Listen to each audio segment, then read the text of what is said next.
Hello, my name is Bill W. Alcoholic. How y'all doing? Very good, very good.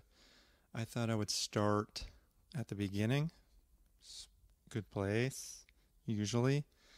I was born premature, they tell me. I believe them. The evidence is pretty good.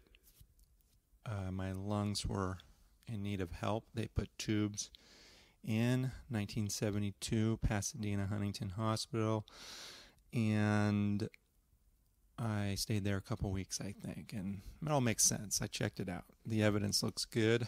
So fought my way through. The interesting thing towards alcoholism and AA and that is that I was going to be a Michael or a Mike. Had that saint's name and that Christian name prepared for me to be. But with my struggles, they decided to switch me over to Grandpa's name, William. So it was then that I became a Bill W. Bill Watkins, for those very curious. But there you go on that. Skip to 3 years old. My third birthday is a day I remember pretty well, certain parts. I had a great day running around a nice property in San Marino where we lived. I was the youngest of 4 kids, and I was excited and running all over. We had a pool, big backyard, 2 stories of house, and a lot of guests, parents, and close little friends of mine. And I was buck naked, and it was fantastic running the castle with no clothes on, and my mom kind of shook her head and just knew she couldn't do much about it on my birthday. And I remember one of the guests, mother of my best friend, my first best friend, Billy, another Billy. But she said, Mrs. Moore said, raised her hand and said, "Go Watkins." She was very excited for me. Just thought that was awesome that I was just willy-nilly naked boy on my 3rd birthday. So that was fun, a little innocence. And then the fall. Now go to 5 years old. I'm on Dad's lap. He was my favorite person by that time in my life. And I would wait for him, stalk him practically at about 5:45 p.m. every weekday, because he got home at 6 o'clock on the dot every one of those days from work. Still in that nice San Marino house. And when he got home, I just tackled him, just grabbed onto his leg, and it's like a puppy dog.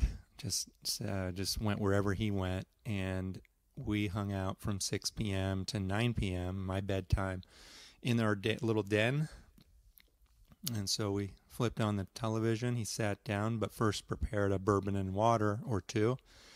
And it wasn't long before I started asking him about the drink, and I just flat out said, "Can I have some?" And I remember a series of, I think there were full days where I would ask and he would say, "No, this is an adult drink, no." But finally one day he caved in and said, "Okay, you can have my last sip."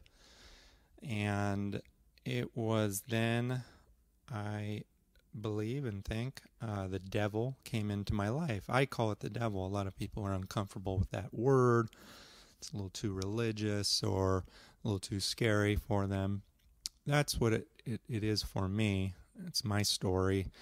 I call it the devil. Pure evil came into my life for about 25 years after that.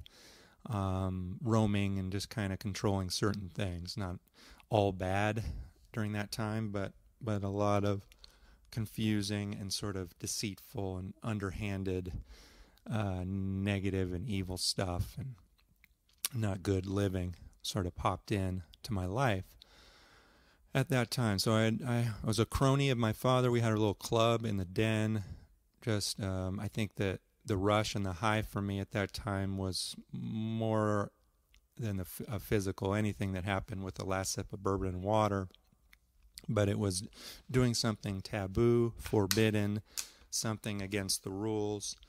I think that was my high, and I had a little secret with my dad. I mean, it was a lot of weird stuff like that that I thought was so great. Well, over time, so mom, that time, I like to imagine, or I think, how to handle divorce. I mean, we had divorce in our family about a year after that time. So when I was 6 years old, parents got divorced, which was hard. It's its own hard thing. It's like a loss of life in the family. It's like someone died, and it's difficult. But I'll put it this way, and maybe it relates, I hope, to alcoholism. I didn't share anything with anybody, any real feelings. So I think that's important to say. So whatever the case was, so Dad got kind of canned. He got fired from his husband duties. It was the 70s, and women were taking charge, and that just happened. And Dad got canned, and I felt really bad for him.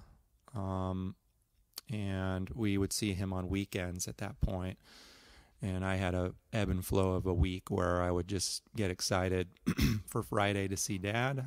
By Thursday, I was pretty excited, and I would see him, and then I would start getting sad by Sunday, and it culminated in just really feeling sad, parting from my father about 6 p.m. on Sunday. And, poor mom too. I mean, to have to deal with a kid who loved his dad that much. Not probably easy for her either, trying to move on to something else with her life. But there it is. It's devil. It's evil. There's this lingering kind of evil going over, because you're talking about confusion in relationships, blocking of love. Blocking of love, I have a theory that always brings evil in, devil in, is blocking love. When someone says, this one's common, kind of someone wants to step in and block teenage love because the kids are too young, and someone wants to come in there and block it and say can't happen. I think the devil comes in. That's another topic. I mean, that's age discrimination. I think this country, we're guilty of that very deeply. We treat kids poorly. But that's a political discussion, and I'll save it for my books or another day. So where are we at with divorce? And so I'm with dad on weekends, mom. So alcohol, it's not so much. There's not even on the lap anything. I mean, it's just hanging out with dad after that. But alcohol, the story doesn't pick up until I'm 12. I go to the 8th grade projects at my private school where I attended in Pasadena. 8th graders presented something, and that was at the end of the school year. So I was actually in 7th grade at the end of that year, 12 years old, about to turn 13 in a couple months. I was one of the young kids in the class, and the oldest kid in our class was Mr. Cool, Mr. Ladies Man, Mr. Cool, Mr. whatever was cool. He was setting the tone. He brought airplane little mini alcohol bottles to that event. And I had missed some of the cool train towards clove cigarettes and smoking and some of the things, the middle school dances that people were doing. But I wasn't going to miss this one, so I hung tight to cool in this case. I had my previous drinking experience. I don't think it really got into my head. I just wanted to be cool. So I went out, we did some drinking, we got a little buzz. Excuse me, we got some buzz on and jumped around and went crazy at this older kid's house later in San Marino. And that was the beginning of this seeking of alcohol with a bunch of friends, quote unquote friends, because I've retained one or two of them, of the 10 or so that were our gang. We called ourselves the Assholes. Which was, also set by the oldest, coolest kid, quote unquote, by about, I think, junior year in high school. He finally called ourselves that, and we called ourselves that. And the girls in our crew, they quickly named themselves the Bitches, and it was on, and we were an FU group. Ironic because I see that still, or I live in LA, city of LA, and you just see, I even see a tag, a graffiti that's FUA, and I inquired about what that was to some of the locals, and someone's tagging "fuck you all," and that would be something we would tag if we were into tagging. We weren't into illegal fireworks, some of the weird things they're into in LA, but we were rebellious, and there was petty theft. I mean, I stole a Western Exterminator man off the truck to go with our little senior room and club, Century Club we called ourselves, as one of the things we had, because the Century Club is 100 shots of beer in 100 minutes. And so some were in that club. I didn't reach that club until college with some of that gang, and threw up and made it through the 100. It's disgusting. What a weird thing we were all doing, drinking alcohol. I wonder real quick if anyone's studied in their process or just for fun what alcohol is. It's really, I think, important to study words and look at things as we do the 12 steps of AA. Alcohol, C2H5OH, ethyl alcohol. I learned from the Red Book, I call it the dictionary, is a excuse me, clear, volatile, flammable liquid known as a toxic, results from the process of fermentation or the spoiling of certain fruits in nature. So we were confused or deceived. This is why I use the word devil, because it's a good image for me, having read this Bible growing up. It's just perfect. Adam and Eve and deceit and a serpent and all this stuff. But there's a deception that we're under when we're alcoholic, I believe, among other things, that about what we're doing. And beyond that, let's call it an ignorance about what we're doing. We're following a cool train, but we're not studying. We're not getting to know what we're doing. The other day, someone in a meeting shared the idea of, before I got sober, I didn't care about myself. I didn't care. Big word was care. After I got sober, I began to care. I care. So a lot of what we're doing here is that the latter, is caring. We care. We learn to care in here. It's not FU. It's not FUA anymore. It's we study and care. We realize if we don't care, we're going to die. I think that's when people really get better. We're going to die or be committed to an insane asylum somewhere and just die. Maybe like friends of ours have died from the disease. It's just, we're going to die. And it's a scary thing to face. So we, those blessed and to recover, I think, just grab hold of what helps us recover at some point. So I just stopped midway, talked about just alcohol itself for a second. But so we're the a-holes, and the girls are the biatches. I hate to curse too much, but that's what we called ourselves. Just anti. We had a day job and a night job. We had the day job going to school, getting great grades, and going to great colleges, quote unquote. I just think college is often a scam, and I think it's way overrated. And I'm going to just say that before I get political. I'm just going to set a zinger out there, because a lot of people waste a lot of money. But I present it again in light of alcoholism. It's just one more confusion tool. It's just out there. A religionists might say it's a false god. I kind of like those terms too. I mean, we have a lot of false gods we're chasing. Cool is a false god. I think college is kind of that often. Not for everyone, but for some. Hey, if you just get to college, everything's going to be great. If you get to the right college, everything's going to be great in your life. that's how it's pitched. It was pitched to us. We were in such a private, elitist school. That doesn't mean a good school. That just means elitist. And if you just get to there, you're going to be fine because you're going to make money. And if you just make money, you're going to be fine. And it doesn't matter about anything else. Whether you're breaking the law, drinking alcohol, doing whatever, smoking pot, doesn't matter. You got money. So that conquers all. Really twisted and messed up. So there you go. Kept drinking. I peaked with my own drinking of alcohol junior year of high school. It had all the appearance of being really fun. I was very into it, just a supreme leader of it, me and a couple of friends. Where was we worshipped. It's important to use these kind of words as I go back. It's painful for me to talk about in some ways, but if I use the right words, I know I am presenting it in the right way. Honestly, I have to admit, for God. I know there's people listening, or they'll be in front of me when I speak.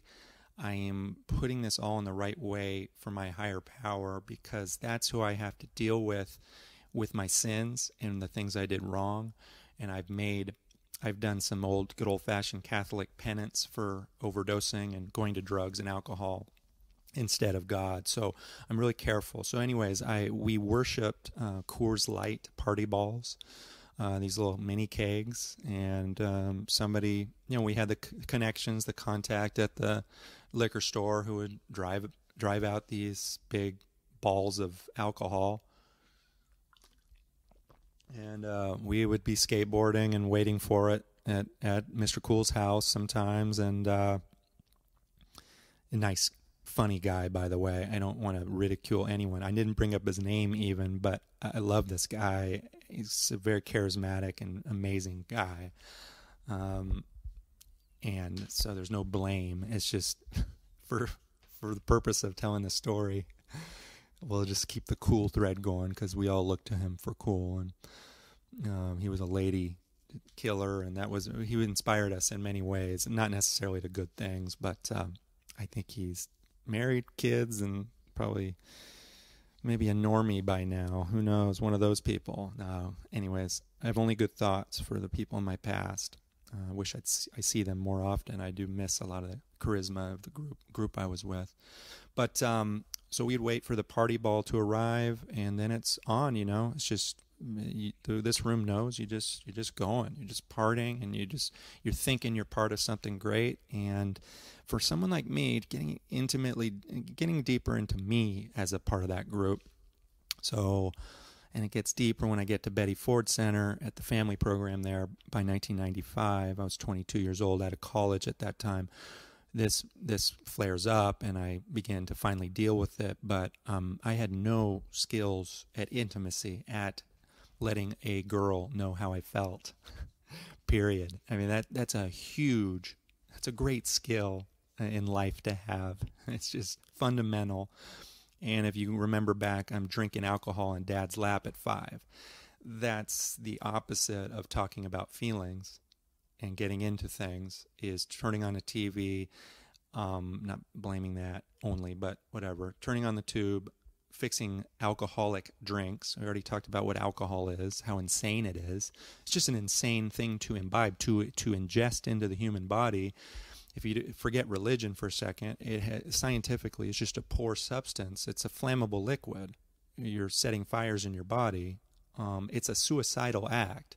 Might take a few years to die, but it's suicidal. So there was Dad, depressed and confused and bedeviled, and I went down with him. He was funny. He was cool. So there you go, chasing the cool.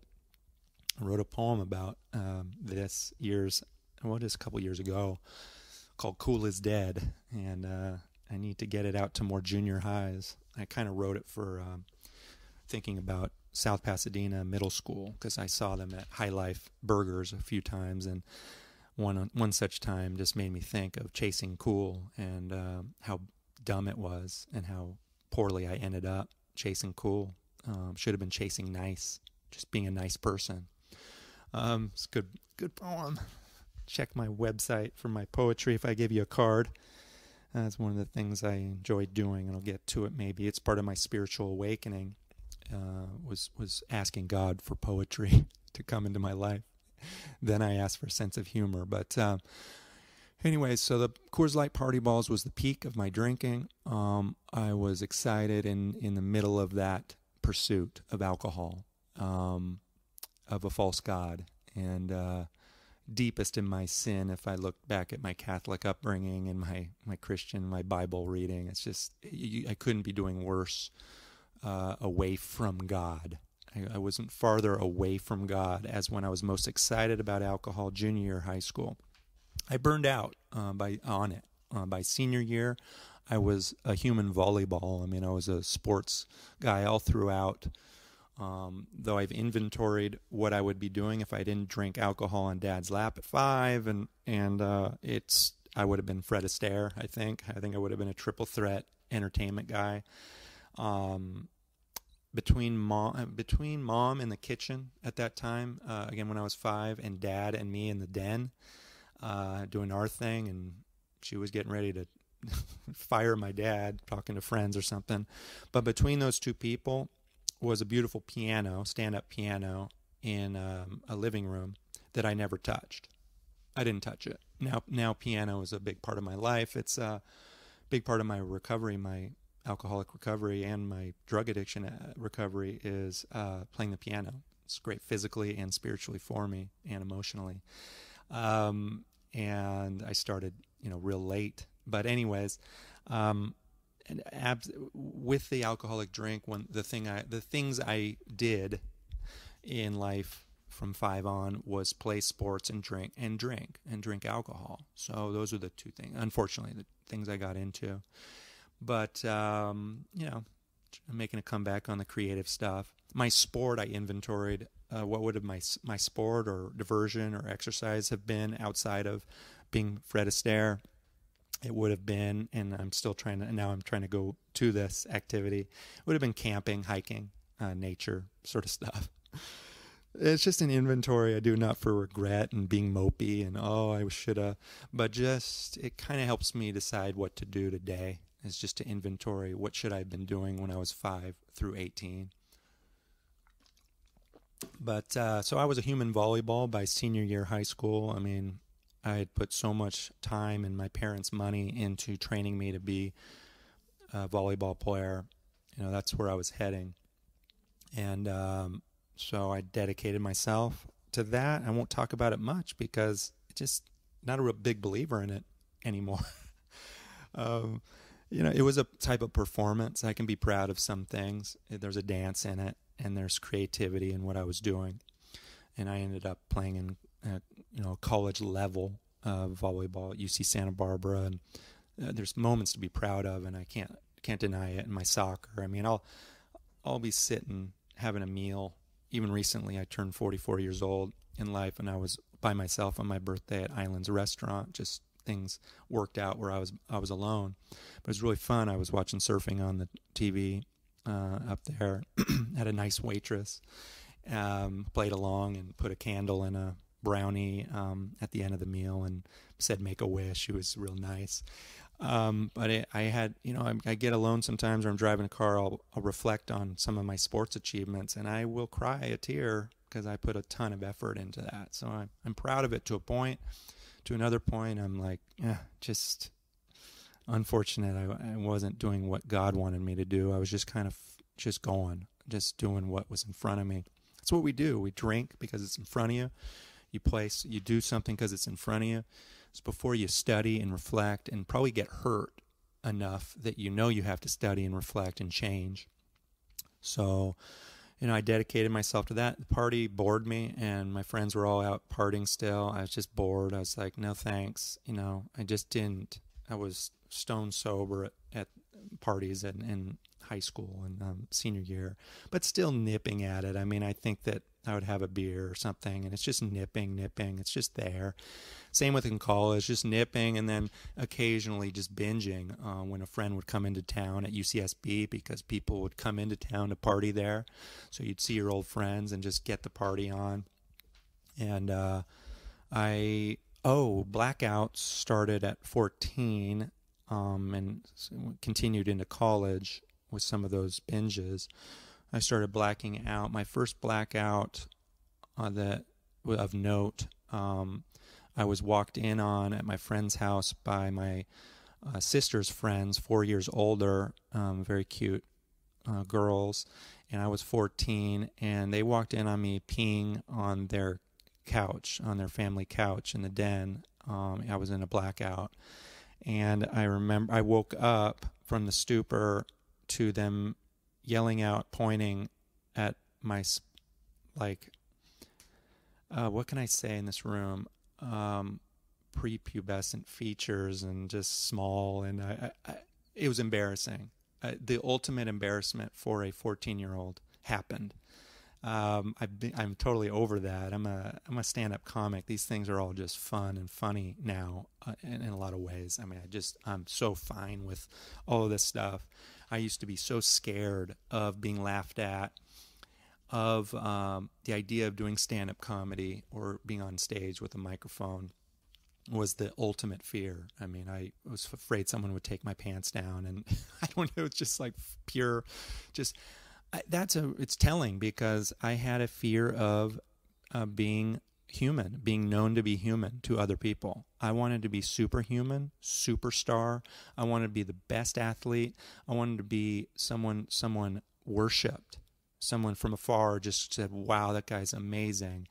And I did have this fantasy, like with the girls, with intimacy, that would result from such a high level of achievement that they would, somehow the girl would open up to me in that process somehow. And I learned, I can't speak for other people's experience, that just doesn't happen. Intimacy is intimacy. Vulnerability is vulnerability. You could be a total superstar at something, but for intimacy to happen, you gotta have the vulnerability of an infant, of a baby, you let everyone you let it show, you let who you are show, the deep dark and the naked, the whole thing. So I was afraid. And let's see, losing my train. So we were in college, burned out, binging, blacking out. Yeah, the blackouts just continued. So 14, I think, was my first blackout. Had the embarrassing experience. Then I'm throwing up in the wrong places at the wrong times. I had some experiences like that, playing drinking games. I was a little guy. I was 5'0" freshman year high school. 5 foot, not a buck, not 100 pounds probably. This is someone who dreamed of football greatness and all this sports greatness. I ended up doing real well, and I had a growth spurt junior year high school and all this, and I made a little comeback on stuff. But I was a little guy, and when I was that little, 5 foot, under 100, I was drinking a bunch of alcohol. Not like the others though. I mean, they could all drink more than me. But I would be in those drinking games, so I was pushed. And on a couple times, one in particular, I was at the beach, and with some friends that I respected, older people. Again, the Cool Patrol was there, and I just threw up all over the place. And my cousin, who I looked up to, helped pick it up. It's just total embarrassment. So you're starting to wonder, what am I doing? But again, by senior year, high school, and then in college, I'm burning out on the whole thing. Don't like it. I'd rather play sports. I'd rather win a national championship in volleyball.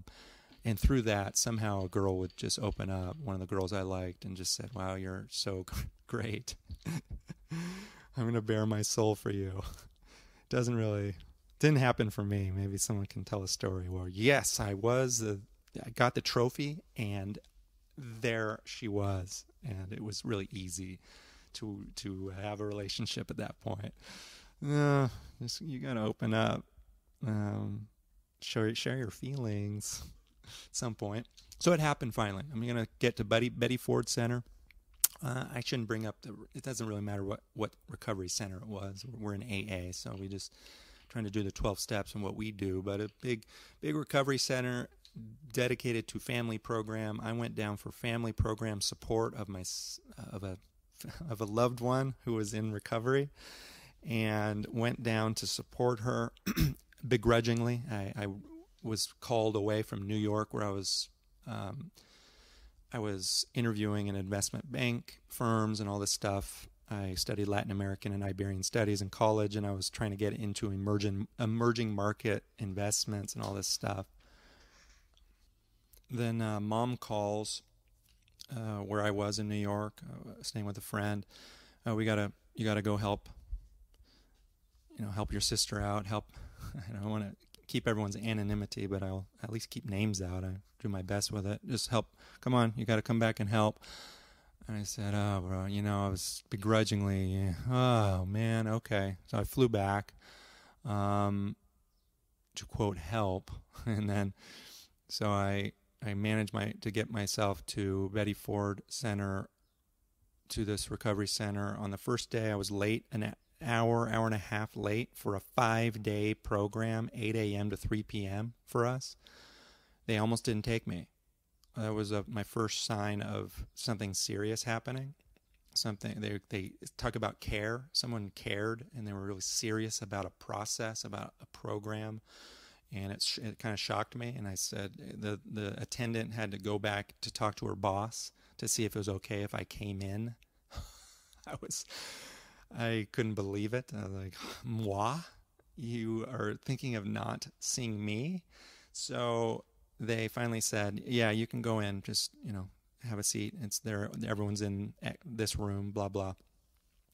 Well, I knew it was serious, and it seemed positive and good in some way. Thought we'd sure help my sister at least. But then second day, the Tuesday, February 7th, 1995, we were split into little therapy groups of 9 or 10 people, all of whom are not your family members. They split up the family to encourage sharing, I do believe, and to feel anonymous and safe, etc. The worker there broke me down, broke everyone down, took our feelings, how we were feeling. I felt excited. I was going to help someone, blah, blah. And he broke that down. He broke down my relationship with my dad and a couple of questions, and then asked me the big question, Bill, do you have a girlfriend? And so I was 22 out of college, and I could look at him and see that the room was safe. Looked around, looked okay. No, I've never had a girlfriend. It's a big deal. That's a big outing of myself, trying to be cool for so long, and it just reversed the cool in 1 second. It's just like, ooh, this guy is not cool, and gets no ladies, and that was a big deal. I didn't totally, have tears, but I think I teared up, or there was a well there beginning to happen. I do reserve that as my spiritual awakening date. It's telling the truth. That process began it for me towards a 12th step experience that was meaningful and has been meaningful. I started telling the truth, and that program, that treatment center, kind of prescribed Al-Anon to everybody who came to the family program, twice a week, blah, blah, blah. And I was the only family member to really get into it and follow through. Not twice a week, but I was about once every other week for a while. And I'd come into Al-Anon, 12-step group for the family member or friend of an alcoholic, started by Bill W. and Dr. Bob's wives. And I went into there and just let them have it. I just continued my honesty. I'd limp in every other week just with a bunch of crud on my shoulders and a bunch of garbage, and I would just dump it on the room, and there was gratitude all of a sudden, and I relived my spiritual awakening every time I went to the meetings. So needless to say, I just kept that up. I found a sponsor who was a, quote, double winner, was in AA and in Al-Anon. So we started working the steps. I spent a lot of time with him down where he lived in Westminster eventually, and I loved it. I loved the free therapy, if you will, just being able to share a bunch of stuff and get into these steps, and reading. I love reading and writing. It's something I enjoyed doing anyways. So I got into it, when I did the second step with my sponsor, we did a little part of a book that was in, we did Al-Anon and AA 12 and 12 and read the big book. There was something in, I think it was might have been the Al-Anon book for a second step. Irrational behavior takes many forms was a good little bit of homework I did. But bottom line, I did some second step work listing irrational behavior. It was all alcohol related. It was all drinking experiences and all this insanity. But since I was still in, quote, Al-Anon and working that program, my sponsor and I, we just let it go. We didn't get into it. And he was not a guy to push anybody, so we just let it go. It wasn't until, unfortunately, I overdosed on prescribed medication in 1999 that, I was starting to switch over to AA, Alcoholics Anonymous, and look at my substance use. And I overdosed a second time. That's actually when I really did have, a real clarity that the first step of AA was speaking to me, and literally did from a hospital bed. I admitted I was powerless and began to consider the willingness part of the program I was suicidal at that time and had suicidal depression. And so I remember talking to a doctor, and I gave him this quote, came to mind for me. It was that there is no pill for will, I told him. A big, tall guy, nice guy, doctor, who I understand is now sober, alcoholic and is sober, as someone told me. It makes sense because I started pitching him. I started 12-stepping him a little bit, and others around me in the hospital. It just made me feel good, playing the piano, whatever it was. If there was a piano, I was playing it. If there was art, I was doing it. If there was a smile to try to give, I would give it. And because I had at the time I overdosed 4 solid years, 12-step Al-Anon. It's just, I had to rework everything towards substance and really get into my demons from when I was 5 years old and up. So I finally got into that stuff and began to put some sober days together, coming to AA in Pasadena, Casa de las Amigas, Monday night. Just the show, I just showed up, raised my hand. I remember sharing when I was 5 days, I said, I raised my hand, I'm Bill, I'm 5 days old.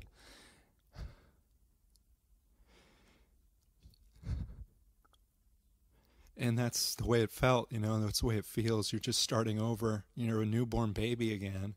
And it's such a powerful place to be around. I was not ready. Who's ready? I was just there. And I was just going to some of these meetings and trying to piece together life while at the same time dealing with being suicidal half the day. It was a strange time. And I had my sponsor pretty far away. Some other friends were around, used to coach with and would help here and there. And parents dealt and helped me with a place to stay and food and money. Just I was just helped here and there, stay afloat. So, I went from meeting to meeting. I had these mini sponsors, I'll call them. Someone has another word for them, but these people who they just care. You're in AA, that people care. They see you're in distress, they'll walk over and care, and they'll say something. One guy's name was Steve. Some call him Biker Steve, I found out. He rode a Harley or something like that. Mellow, cool guy, big guy with a big beard. Always, he's not graying or anything like that, but he did pass away. He passed away several years ago. Sometimes I think he was sent for me. That's the way it feels. He seemed like an angel because he would just come up. He knew I was just all over the place, and it didn't matter what he said, but he cared. I love the pitch that was going around at that time. It helped me a lot. The first year is physical. The second year is emotional. The third year is spiritual. You don't get it until the 5th year. That all came true for me. That was 100% true. So I'm 14 years sober, thanks to God now. My last sip of alcohol was March 6th, 2002. I think it might have been a near beer. Like, that was my last thing. I mean, I really weaned down to the tiniest substance. Just was the way I did it. I had prayer with me when I had my last drinks, March 4th, 5th, and 6th. God was there. I was just sort of doing the experiment. Are you one of us? Are you alcoholic or not? I was doing it, and I was calling old friends. I was trying to get the old party started again. I just wanted to see what this was for me, this alcohol. But I wanted to get back to Steve. One thing Biker Steve said to me, caught me after an early morning meeting at Presbyterian Church, I think it was, Pasadena, early morning, and I don't know when it was, doesn't matter. He just came up to me. I'm distressed, but still managed some fancy Jetta car. I mean, I remember I was rolling around town, just put a bunch of stuff on credit that had worked up over the years of not using credit and having it established. And I don't know, maybe my parents co-signed. I just had credit. So I had this fancy, nice car. But anyways, he caught me going away, and he said, he just came over. This is what you do in AA. You have something to give. You give. He goes, Bill, 4 words. Don't think so much. I started counting. I wanted to check his math. He said, Bill, I already counted. There are 4. Don't think so much. So I love Steve, and I love the care. Brendan was around. I'm trying to think of some of the guys who I've seen crop up in AA meetings just recently. So this was 16 years ago or so. And so I was up and down. I got 6 months a couple times. I got 9 months, I think 1 or 2 times before I was 6 months when I went out March 4th, 5th, and 6th and had alcohol, bought it at the local market in South Pasadena. I do dream of sober markets someday. I really, it's a part of my life, is just looking at ideas that would be cool. Because I don't feel fully safe in any market that has alcohol. I'm 14 years sober. It's just safety. It's just other people who use that stuff. I'm just frankly wary of. It's just a scary thing to be putting in your body, and it's an insane thing. So it's just wild that it's so, quote, normal to have alcohol for drink, total insanity, sold at everywhere you go. I do dream of better products.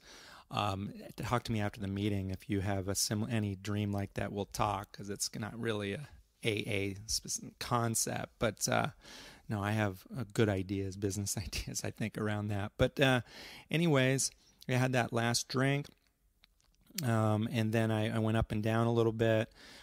Getting a year was a big deal. Before I could get a year, I guess things had to happen. You had to be convinced. I was convinced. Before I took a year cake over in Los Encinas, I think on a Friday night, I took a cake. All these newcomers, including some very beautiful young ladies, newcomers, came up and asked if they could have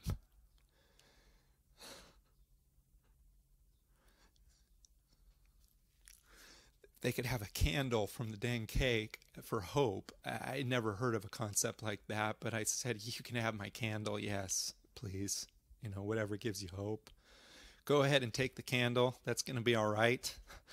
And by the way, you're gorgeous. Now, I didn't say that at that time, but I was really felt it.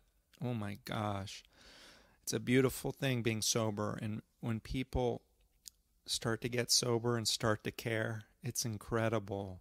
What an attractive quality, by the way. Dare I say sexy? I don't know. Certainly attractive. Holy moly. So what a beautiful thing, because a lot of us grew up around lack of care, and just how tough are you? Let's see how tough you are. And it was this competition for how tough and hard and difficult. And just when you come in the rooms, some meetings are a little tough, and some meetings are soft and some are medium.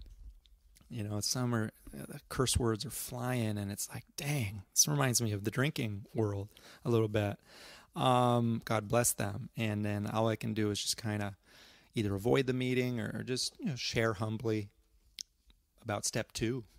I share about step 2 and higher power, and how one could quit anything they want to quit. I'm a big step two fan. That's the turning point for me. Came to believe that a power greater than ourselves could restore us to sanity. That's it. It's the turning point. It's really big. For me, my successful run of 14 years of sobriety, contented sobriety, thanks to God, no one told me, no sponsor at that point told me to do this. I did a step a year. I did the first step the first year, concentrated on that whenever I had time. I did read the big book about 5 times my first year. I read the 12 and 12 about 17 times. I watched TV, and I would do 4-hour blocks of TV.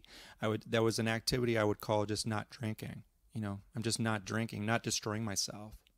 I'm thinking positive thoughts. So it's kind of a meditation. Watch Dr. Phil, whatever. All I had was NBC at that time, so whatever was coming on, I watched it. Did music and, just did other things. But working steps, second year I did second step, read Charles Dickens books, probably 5 or 6 of them, and just meditated on my higher power. So I love it. I love second step, and that's the key. For me, it's the key is to put this on God, a higher power, and not yourself. Once you can grind out that first year where it's really physical and you're just not drinking, and you just find out how to not drink, now you're starting to put it in God's hands, higher power hands, and it takes the load off, and you start to do this thing in life called enjoying. You start to enjoy life, and I recommend it to anyone. I might be out of time right about now, so I'll wrap it up with a small prayer, a wing and a promise. But hey, thanks for being here for me. I'm really grateful to Bill W. and Dr. Bob and Lois and Ann and all the early folks who sacrificed and put this before us. And I could say the same for a bunch of artists who have inspired me, just passed away, either through our disease or hopefully a good long life. I hope I live one, and I still have my injuries from my overdoses. Keep a humble prayer for Bill W., Bill Watkins, who's in front of you, and I'll keep one for you. I love you, and thanks for letting me take time to share this experience with you. I hope you have a great one. God bless you. Thank you.